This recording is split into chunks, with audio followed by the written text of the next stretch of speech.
Hello students, today our topic is APTA Madhyamik Test Paper 2026. এটা আমাদের ইংলিশের set, page 513, 513 page. তো প্রথমেই আছে seen. A month later a letter came for the father. এক মাস পরে বাবার জন্য একটা চিঠি আসে। After he finished reading it, his eyes looked as if he had been crying. যখন বাবা সেই লেটারটা বা চিঠিটা পড়া শেষ করে, বাবার চোখ দেখলে মনে হয় যেন বাবা কাঁদছিল। Do you want to know what became of your kite, he said. বাবা জিজ্ঞাসা করে আমাদেরকে, মানে ন্যারেটার এবং প্লটকে, যে তোমরা কি জানতে চাও তোমাদের সেই ঘুড়িটার কি হয়েছিল। Then he sat down beside us and told us the whole story. তারপরে বাবা আমাদের পাশেই বসে পড়েন এবং আমাদেরকে পুরো গল্পটি বলেন। Father had a brother and a sister. He had quarreled with his brother and left home. বাবারও এক ভাই ছিল, বোন ছিল, এবং বাবার তার ভাইয়ের সাথে ঝগড়া হওয়ার পর বাবা বাড়ি ছেড়ে চলে যায়। টিয়ার্স আফটারওয়ার্ড, এখানে ইয়ার্স আফটারওয়ার্ড হবে। হি felt sorry and when he went back he found his brother had died and he could not find his sister. বহু বছর পরে বাবার দুঃখ বোধ হয় এবং বাবা বাড়ি ফিরে গিয়ে দেখে বা জানতে পারে যে তার যে ভাই ছিল তিনি মারা গেছেন এবং তার যে বোন ছিল সেই বোনটাকেও তিনি খুঁজে পান না। The letter father had just received was from his sister aunt Esther. যে লেটারটা বাবা পেয়েছে সেইটা হচ্ছে তার বোনের কাছ থেকে পেয়েছে। বোন হচ্ছে ইস্থার, অর্থাৎ বাবার বোন মানে ন্যারেটার এবং ক্লডের পিসি, তাই সেই কারণে এখানে আন্ট ইস্থার বলা হয়েছে। তিনি হলেন mother of Dick and Mimi. এই যে আন্ট ইস্থার ডিক এবং মিমির মা। She was a widow who lived hundreds of miles inland. Aunt Esther একজন বিধবা মহিলা ছিলেন যিনি প্রায় 100 মাইল ইনল্যান্ডে ভূখণ্ডে থাকতেন। One day when Dick and Mimi were out in the woods, they discovered the kite on the top of a tree and carried it home. একদিন যখন ডিক আর মিমি বাইরে বেরোয় জঙ্গলে, তারা দেখতে পায় একটা ঘুড়ি একটা গাছের উপরে এবং সেটাকে তাদের বাড়িতে নিয়ে যায়। When their mother saw the kite patched with the letter, she turned pale. যখন তাদের মা দেখে সেই ঘুড়িটার দুদিকে আঠা দিয়ে সাঁটা রয়েছে একটা চিঠি, সেই চিঠিটা দেখে তার মায়ের মুখ ফ্যাকাশে হয়ে ওঠে। It was the very letter she had once written to her brother. কারণ এটা সেই লেটারই ছিল যেটা তার মা বা আন্ট ইস্থার, ডিক আর মিমির মা একদা লিখেছিল তার ভাইকে, মানে ন্যারেটারের বাবাকে। Philippa was her mother's name and Claude was her father. Philippa হচ্ছে এদের মায়ের নাম এবং ক্লড হচ্ছে এদের বাবার, মানে ন্যারেটারের যে বাবা তাদের এবং আন্ট ইস্থার এদেরও বাবা মায়ের নাম ছিল ফিলিপ্পা এবং Claude. She knew who we must be. তাই আন্ট ইস্থার ভালো মতো জানতো যে আমরা কে হব। So she sat down and wrote to Big Halfmoon and father received her letter. তাই তিনি বসে পড়েন এবং বিগ হাফমুনের উদ্দেশ্যে লিখতে শুরু করেন। বাবা সেই লেটারটা পায়। Next day father went and brought aunt Esther and Dick and Mimi with him. পরের দিন বাবা গিয়ে নিয়ে আসে আন্ট ইস্থারকে, ডিক এবং মিমিকে তার সঙ্গে করে।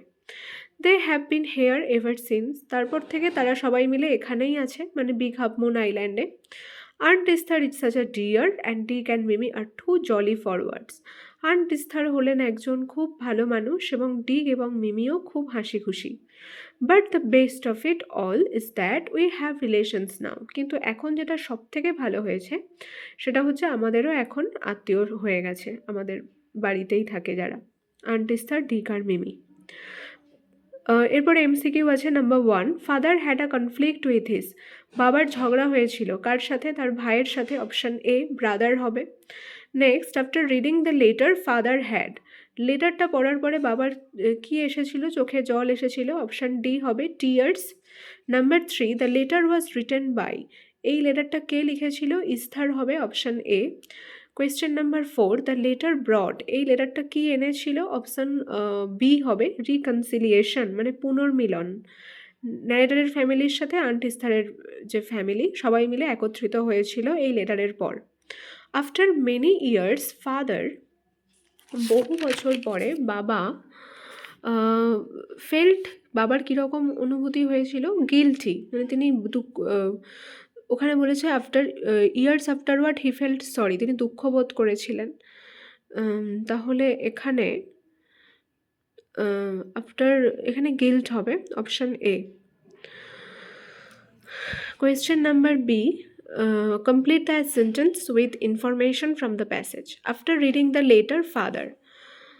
After reading the letter father, চিঠিটা শেষ করার পরে ফাদার, এখানে ওই ব্ল্যাঙ্কে কি লিখতে হবে, ফাদারের পরে এটা লিখতে হবে looked as if he had been crying.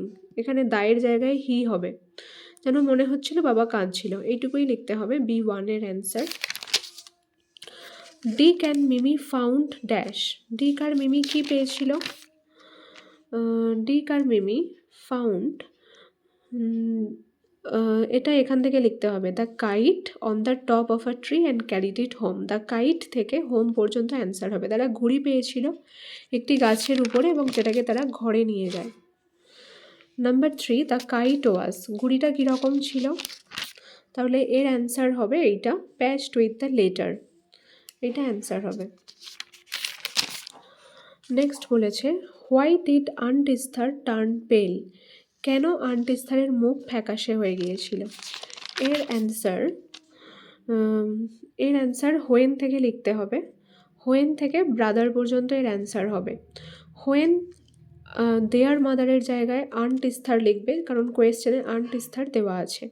তাহলে when aunt Esther saw the kite patched with the letter she turned pale, it was the very letter she had once written to her brother.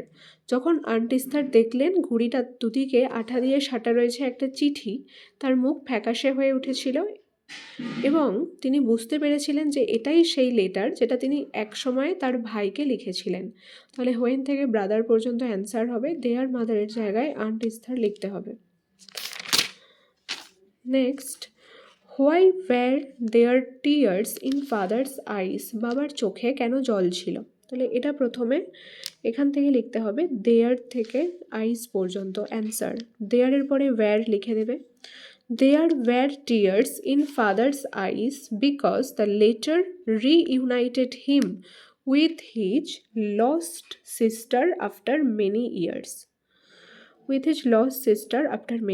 তাহলে there were tears in father's eyes, বাবার চোখে জল ছিল কারণ এই যে চিঠিটা এটা রিইউনাইটেড করেছিল, মানে পুনরায় একত্রিত করেছিল বাবাকে এবং তার হারিয়ে যাওয়া সিস্টার বা বোনকে বহু বছর পর।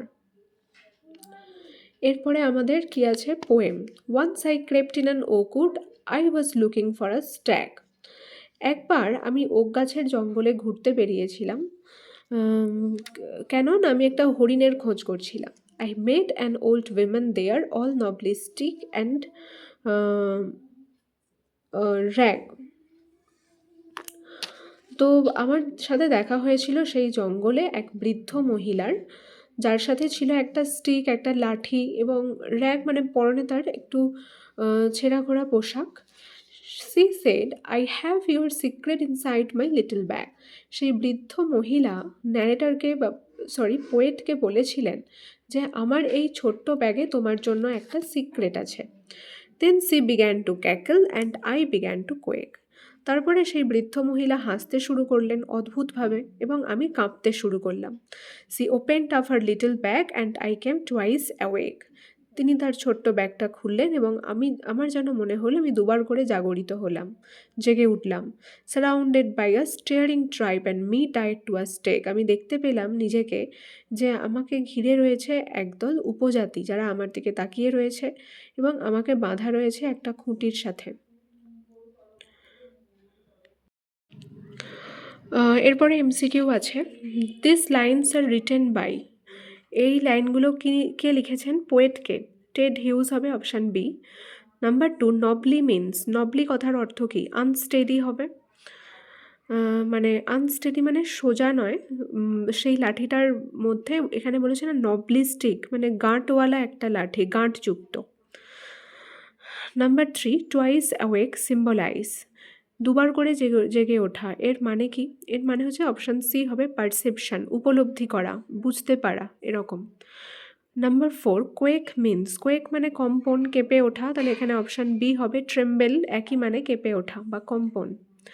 Describe the appearance of the stranger whom the poet made, যে অজানা বৃদ্ধ মহিলার সাথে কবির দেখা হয়েছিল, তো তাকে কীরকম দেখতে বা সে কী নিয়েছিল সেগুলো লিখতে বলেছে, তার অ্যাপিয়ারেন্সটা কীরকম ছিল। তাহলে প্রথমে এইটা লিখতে হবে, the stranger whom the poet met, লিখে তারপরে এইটা হবে, was an old women carrying a nobbly stick and wearing ragged clothes. Stranger, যার সাথে কবির দেখা হয়েছিল, লিখে তিনি ছিলেন একজন বৃদ্ধ মহিলা যিনি ক্যারি করছিলেন একটা গাঁটওয়ালা লাঠি এবং পরনে পরেছিলেন একটা ছেঁড়াখোড়া পোশাক। নাম্বার 2, এখানে বলেছে elucidate the sentence I came twice awake. এই যে আমি দুবার করে জাগরিত হলাম বা জেগে উঠলাম, এইটার মানে কি? এটা বলতে কি সাজেস্ট করেছেন কবি সেটা লিখতে হবে। তাহলে এর অ্যান্সার এখানে, I came twice awake, this expression suggest the poet's realisation of two moments of profound awareness. এই যে এক্সপ্রেশনটা সাজেস্ট করে কবির বুঝতে পারাটা দুটো মুহূর্তকে, এবং তিনি অ্যাওয়ারনেস মানে একটা গভীর সচেতনতা জাগে তার মধ্যে। It suggest the suddenness of the poet's awareness, এটা সাজেস্ট করে কবির সচেতনতা, তিনি হঠাৎ করে বুঝতে পারেন। এবং second time the poet's awakening suggest a transition from ignorance about the spoiling of trees to his moral understanding about the importance of trees. তিনি বুঝতে পারেন যে প্রথমে একটা ট্রানজিশন হয় তার ইগনোরেন্স থেকে, কী বিষয়ে তার অজ্ঞতা থাকে বা ইগনোরেন্স থাকে, যখন গাছেদেরকে নষ্ট করে দেওয়া হয়, স্পয়েল করে দেওয়া হয়, কেটে ফেলা হয়, তখন সেটাকে ইগনোরেন্স বলে। সেটাকে কবি যখন কোনো গুরুত্ব দেন না সেটাকে ইগনোরেন্স বলে। কিন্তু এই ইগনোরেন্স থেকে তার ট্রানজিশন মানে তার পরিবর্তন হয় কিসে না, তার আন্ডারস্ট্যান্ডিং, মোরাল আন্ডারস্ট্যান্ডিং, তার এই নৈতিক বিষয়টা বুঝতে পারা about the importance of trees, যে গাছেদের কত প্রয়োজন আমাদের এই পরিবেশে। অর্থাৎ কবির যে পরিবর্তন হয় ইগনোরেন্স থেকে মানে অজ্ঞতা থেকে একটা আন্ডারস্ট্যান্ডিংয়ে, মোরাল আন্ডারস্ট্যান্ডিংয়ে, সেটাকেই এখানে টুয়াইস অ্যাওয়েক বলা হয়েছে। এরপরে আমাদের আনসিন আছে, in 1942 the people of India became restless because freedom was not yet in sight. 1942 সালে আমাদের ইন্ডিয়ার লোকজন খুবই অস্থির হয়ে পড়েছিল, কারণ স্বাধীনতা এরা দেখতে পাচ্ছিল না, কোনো অ্যাঙ্গেল থেকেই এরা স্বাধীনতার খোঁজ পাচ্ছিল না বা স্বাধীনতার সম্মুখীন হতে পারছিল না। The sudden arrest of the leaders provoke the Indian masses into an open rebellion. তার উপর যে ভারতীয় লিডাররা ছিল, নেতারা ছিল, ওদের হঠাৎ করে অ্যারেস্ট করে নেওয়াতে ভারতের জনগণেরা খোলা বিদ্রোহ শুরু করে। ওপেনলি রেবেলিয়ন মানে খোলামেলা বিদ্রোহ শুরু করে। There was no leader to guide them. এদিকে কোনো লিডার ছিল না, ভারতীয় লিডার, যারা তাদেরকে বা জনগণেদেরকে গাইড করবে এই আন্দোলনে বা এই বিদ্রোহে। The British government took violent measures to repress the rebellion. আর ব্রিটিশ সরকার হিংসাত্মক পদক্ষেপ নিয়েছিল জনগণেদের এই আন্দোলন দমন করতে। This measures of repression turned the open rebellion into a violent movement. এই যে রিপ্রেশন, এই যে দমনমূলক যে নীতি ব্রিটিশ সরকারের, এই যে দমনমূলক নীতিগুলো জনগণেদের খোলামেলা বিদ্রোহকে পরিণত করেছিল হিংসাত্মক আন্দোলনে। The result was the violent riot, assault and sporadic disorders such as cutting of telegraph, telephone lines, damaging railway tracks, burning railway station and post offices, etc.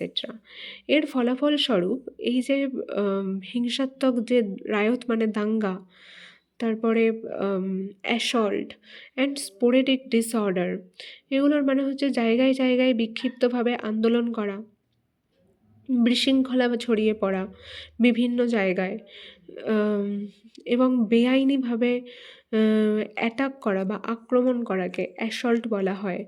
এইসব শুরু হয়েছিল জায়গায় জায়গায়। তো এর কী কী উদাহরণ দেওয়া হয়েছে, যেমন টেলিগ্রাফ, টেলিফোনের লাইন কেটে দেওয়া, রেলওয়ে ট্র্যাকগুলোকে ড্যামেজ করে দেওয়া, রেলওয়ে স্টেশনগুলোকে পুড়িয়ে দেওয়া, পোস্ট অফিসকে পুড়িয়ে দেওয়া ইত্যাদি নানা রকম বেআইনিভাবে অ্যাটাক করা শুরু হয়েছিল। হিংসাত্মক দাঙ্গা, আন্দোলন, বিদ্রোহ শুরু হয়েছিল এই রকমভাবে।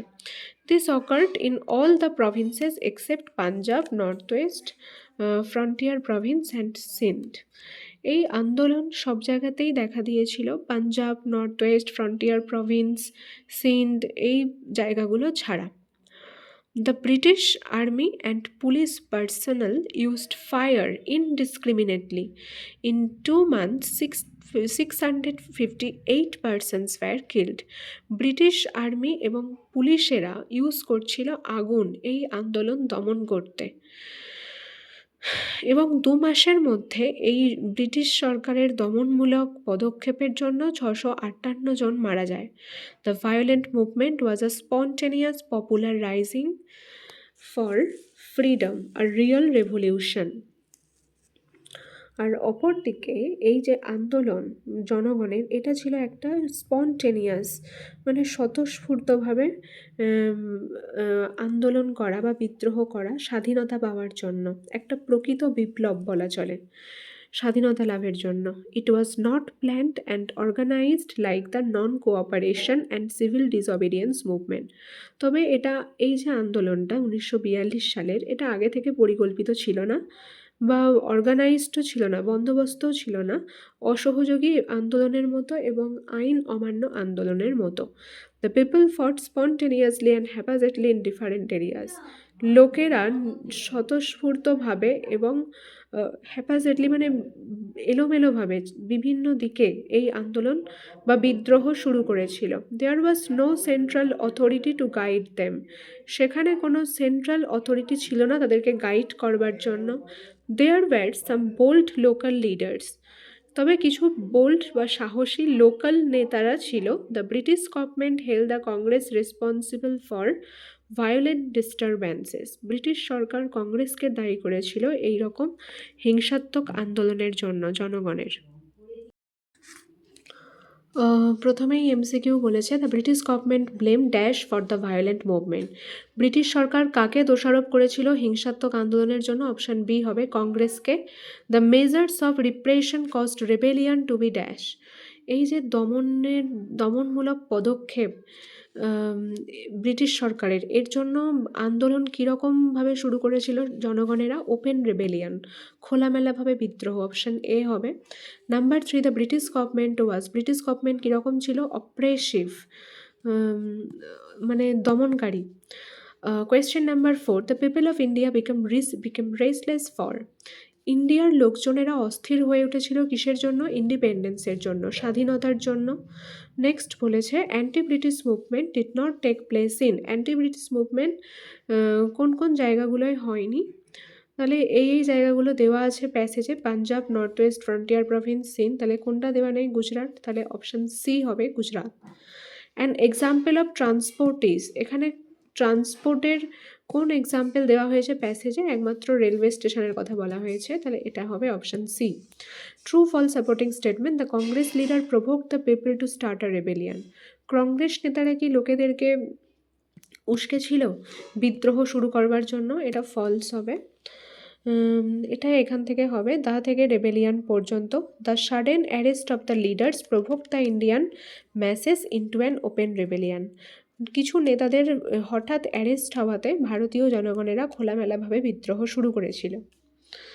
The rebellion was not wholehearted. Rebellion এরা মন থেকে হোল হার্টেডলি করেনি, মন থেকে করেনি এই বিদ্রোহ। এটা ফলস হবে। এটা কোথায় বলেছে? এটা এখানে বলা আছে, the violent movement was a spontaneous popular rising for freedom আর রিয়েল রেভলিউশন পর্যন্ত হবে এর supporting statement. The violent movement থেকে রেভলিউশন পর্যন্ত। Number 3, there were no central authority to guide the people. সেখানে কোনো সেন্ট্রাল অথরিটি ছিল না এই সমস্ত জনগণকে গাইড করবার জন্য। এটা ট্রু হবে। এই সেন্টেন্সটা এখানে আছে, there was no central authority to guide them, হবে এটা সাপোর্টিং স্টেটমেন্ট। সি এর 1 question, what cause the open rebellion by the Indians. ভারতীয় জনগণেরা কেন খোলামেলাভাবে বিদ্রোহ শুরু করেছিল? এটা ইন 1942 থেকে ওপেন রেবেলিয়ান পর্যন্ত অ্যান্সার হবে। In 1942 the people in India became restless because freedom was not yet in sight. The sudden arrest of the leaders provoke the Indian masses into an open rebellion. 1942 সালে ভারতের জনগণেরা অস্থির হয়ে উঠেছিল স্বাধীনতা পাওয়ার আশায়।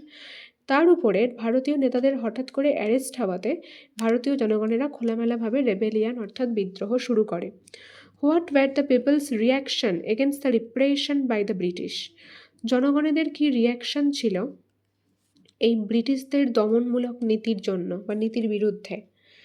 এটা এখান থেকে লিখতে হবে, দিস মেজার্স থেকে পোস্ট অফিস এটসেট্রা পর্যন্ত। This measures of repression turn the open rebellion into a violent movement. British সরকারের দমনমূলক নীতির জন্য এই জনগণের খোলামেলা আন্দোলন একটা হিংসাত্মক আন্দোলনের রূপ নেয়। The result was the violent riot assault. এর ফলস্বরূপ শুরু হয় দাঙ্গা, বেআইনিভাবে আক্রমণ এবং চারিদিকে বিশৃঙ্খলা, such as cutting of telegraph telephone lines. Telegraph টেলিফোনের তার কেটে দেওয়া হয়, রেলওয়ে ট্র্যাক ড্যামেজ করা হয়, রেলওয়ে স্টেশন এবং পোস্ট অফিস পুড়িয়ে দেওয়া হয় ইত্যাদি পর্যন্ত, এটসেট্রা পর্যন্ত। Number 3, who did not take part in this rebellion? কারা এই বিদ্রোহে অংশগ্রহণ করেনি? তাহলে হুয়ের জায়গায় অ্যান্সার লিখতে হবে Punjab, North West Frontier Province and Sindh. লিখে এখান থেকে did not take part in this rebellion লিখে ফুল স্টপ দিয়ে দিতে হবে। How was this rebellion different from the other two movements mentioned in the passage? এই রেবেলিয়ান কিভাবে অন্য দুটি আন্দোলনের থেকে আলাদা ছিল? এটা কোথায় বলা আছে? এটা এখান থেকে লিখতে হবে ইটের জায়গায় ইটও লিখতে পারি বা দিস রেবেলিয়ানও লিখতে পারি কোয়েশ্চেন অনুযায়ী, কারণ কোয়েশ্চেনে দিস রেবেলিয়ান বলা আছে। তাহলে এই ইটের জায়গায় দিস রেবেলিয়ান বা ইট লিখতে পারি। Was not planned and organised like the non cooperation movement and civil disobedience movement. এই আন্দোলন আইন অমান্য আন্দোলনের মতো, অসহযোগী আন্দোলনের মতো আগে থেকে পরিকল্পিত বা সুবন্দোবস্ত ছিল না। এরপরে আছে grammar vocabulary. The Taj Mahal in Agra is considered to be the finest example of the Mughal architecture and symbol of India's rich history. আগ্রার তাজমহলকে ধরা হয় মুঘল আর্কিটেকচার বা মুঘল স্থাপত্যের একটা সুন্দর উদাহরণ হিসেবে এবং ভারতের রিচ হিস্ট্রির একটা সিম্বল বা প্রতীক হিসেবে। ইট টুক 22 ইয়ার্স টু কমপ্লিট। এটা 22 বছর লেগেছিল কমপ্লিট হতে। যেহেতু অতীতকাল তাই এটা টুক দেওয়া হয়েছে, আর তাজমহলকে এখনও ধরা হয় তাই এটা ইজ কনসিডার্ড ধরা হয়েছে। The monument which was made of gleaming white marble is said to be suffering from marble cancer. এটাও অতীতকাল হিসেবে নেওয়া হয়েছে। এই যে মনুমেন্টটা, স্মৃতিসৌধটি তাজমহল তৈরি করা হয়েছিল অতীতকালে, তাই ওয়াজ মেড কি দিয়ে? সাদা মার্বেল দিয়ে, কিন্তু যেটা এখন বা বর্তমানে ভুগছে কিসে না? মার্বেল ক্যান্সারে। Article preposition. Wordsworth is regarded as a pioneer হবে অফ দ্য রোম্যান্টিক এজ। ওয়ার্ডসওয়ার্থকে রোম্যান্টিক এজের একজন পায়োনিয়ার বা অগ্রদূত হিসেবে ধরা হয়। He was born in Cockermouth, Cumberland. তিনি ককারমনেট, কাম্বারল্যান্ডে জন্মগ্রহণ করেছিলেন। এরপরে আছে do as directed. Personally he was much more friendly than the other teacher. এটাকে চেঞ্জ করতে হবে পজিটিভ ডিগ্রিতে। এটা মোর ফ্রেন্ডলি আছে মানে কম্পারেটিভ ডিগ্রিতে। তাহলে এখানে দ্য আদার টিচার সামনে আসবে সাবজেক্ট হয়ে, তারপরে ওয়াজ বসবে হেল্পিং ভার্ব, তারপরে নট বসবে, তারপরে অ্যাস। পজিটিভ ডিগ্রির ফর্ম হচ্ছে মোর ফ্রেন্ডলিটা শুধু ফ্রেন্ডলি হয়ে যাবে, তারপরে ফর্মুলা অনুযায়ী আবার পরে অ্যাস বসবে, তারপরে প্রথমের সাবজেক্ট চলে যাবে হি, আর এই ওয়াজ। তাহলে the other teacher was not as friendly as he was. Comparative degree থেকে পজিটিভ করতে হলে যদি সেন্টেন্সে বা কোয়েশ্চেনে নট না থাকে তাহলে অ্যান্সার করার সময় হেল্পিং ভার্বের পরে নট দিতে হবে। এরপরে আছে আমাদের নাম্বার 2। বলেছে everyone wants to be happy. সবাই খুশি হতে চায় বা সবাই হ্যাপি থাকতে চায়। এটাকে নেগেটিভ করলে কি হবে?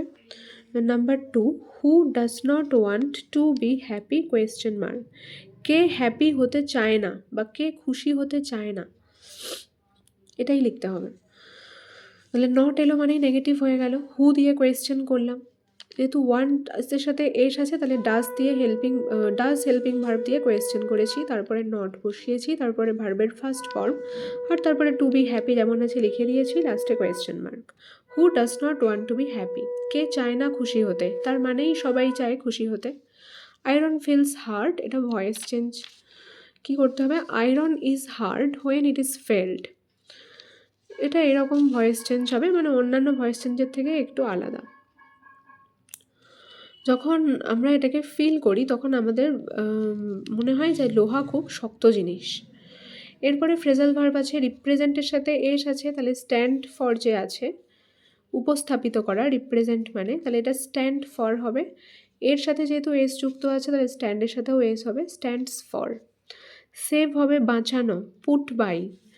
সারেন্ডার হবে আত্মসমর্পণ করা, তাহলে এখানে ইয়েল্ড ইন হবে 3। একই মানের ওয়ার্ড আনসিন থেকে খুঁজে লিখতে হবে। সাপ্রেস মানে দমন করা, এটা রিপ্রেস লিখতে পারি, স্টপ ফোর্সিবলিও লিখতে পারি, দমন করা, দুটোর মধ্যে যে কোনো একটা। স্টেপস মেজার্স পদক্ষেপ, ফিউরিয়াস ভায়োলেন্ট হিংসাত্মক বা হিংস্র, আনসিস্টেমেটিক্যালি মানে এলোমেলোভাবে বিশৃঙ্খলভাবে, এটা হবে হ্যাপাজার্ডলি বিশৃঙ্খলভাবে। এরপরে আমাদের রাইটিং আছে, একটা স্টোরি রাইটিং দিয়েছে, একটা প্যারাগ্রাফ দিয়েছে মেরিট এবং ডিমেরিট অফ সোশ্যাল মিডিয়া, আর একটা আছে notice writing no your neighbours নিয়ে তোমাদের স্কুলে। স্টোরি রাইটিং, এই পয়েন্টসগুলো দিয়ে স্টোরিটি লিখতে হবে। The dead soldier and his dolorous ওয়াইফের স্টোরি এটি। Story writing the dead soldier and his dolorous wife, একজন সৈনিক যিনি মারা গেছেন এবং তার ওয়াইফ যিনি খুবই দুঃখিত, মর্মযন্ত্রণায় পূর্ণ। Once a brave soldier went to a violent war and lost his life on the battlefield. একবার একটা সাহসী সৈনিক একটা খুব হিংসাত্মক যুদ্ধে গিয়েছিলেন এবং সেই যুদ্ধক্ষেত্রে তিনি তার প্রাণ হারিয়েছিলেন। His dead body wrapped in a flag was brought back at his home. তার ডেড বডি, যে ডেড বডিটাকে একটা ফ্ল্যাগে, একটা পতাকায় মুড়ে আনা হয়েছে, ফিরিয়ে আনা হয়েছে কোথায়? তার নিজের ঘরে। His wife was so shocked that she could not cry for her dead husband. তার ওয়াইফ এতটাই শকড হয়ে গিয়েছিলেন, এতটাই আঘাত লেগেছিল এরকম একটা ঘটনাতে তার মনে, যে তার ওয়াইফ কাঁদতেই পারছিল না তার ডেড হাজব্যান্ডের জন্য। Then her family made various attempts to make her cry, such as sharing memories, comforting words, gentle touches, etc. তার ওয়াইফের যে ফ্যামিলি, তারা বিভিন্ন রকম চেষ্টা করেছিল তাকে কাঁদাবার জন্য, তার সাথে বিভিন্ন রকম স্মৃতি শেয়ার করে, তাকে নানা রকম সান্ত্বনাপূর্ণ কথা বলে, কিংবা তাকে হালকা টাচ করে, কিন্তু তাদের প্রত্যেকটা চেষ্টা ব্যর্থ যায়। At that time an old nurse placed her baby on the soldier's wife lap. ঠিক সেই মুহূর্তে একটা বৃদ্ধ নার্স, যে কিনা রেখে দেয় সেই ওয়াইফের বেবিকে তার সেই সোলজারের ওয়াইফের কোলে, এবং the touch of her newborn baby stirred her emotion, এবং এই যে সদ্য বা নবজন্মানো বেবির যে টাচ, যে ছোঁয়াটা, এটা সেই মায়ের আবেগকে নাড়া দেয়। Finally the soldier's wife broke down and burst into tears. শেষ পর্যন্ত সোলজারের ওয়াইফ ভেঙে পড়েন এবং ব্রাস্ট ইন্টু টিয়ার্স মানে কান্নায় ফেটে পড়েন। তো এর মোরাল হচ্ছে কি, only hope can hill the shock, একমাত্র আশাই হিল করতে পারে এই শককে, মানে এই আঘাতপূর্ণ বা আঘাতজনিত অবস্থাকে। তাহলে এটা হচ্ছে the dead soldier and his dolorous ওয়াইফের story writing. Hello students, today our topic is a paragraph writing, merits and demerits of social media. Social মিডিয়ার কী কী সদ্গুণ আছে এবং কী কী ত্রুটি আছে এর মধ্যে, সেটা নিয়েই প্যারাগ্রাফটা। Social media are online platforms that permit us to create and share various content such as photos, videos, posts, etc. Social media হচ্ছে অনলাইন প্ল্যাটফর্ম যেটা আমাদেরকে অনুমতি দেয় যে আমরা বিভিন্ন কন্টেন্ট ক্রিয়েট করতে পারি, তৈরি করতে পারি এবং সেগুলোকে শেয়ার করতে পারি, যেমন ফটো হতে পারে, ভিডিওস হতে পারে, পোস্ট হতে পারে ইত্যাদি। Nowadays people spend hours on social media platforms. আজকালকার দিনে লোকেরা ঘন্টা অতিবাহিত করে সোশ্যাল মিডিয়া প্ল্যাটফর্মে। The merits of social media include easy communication.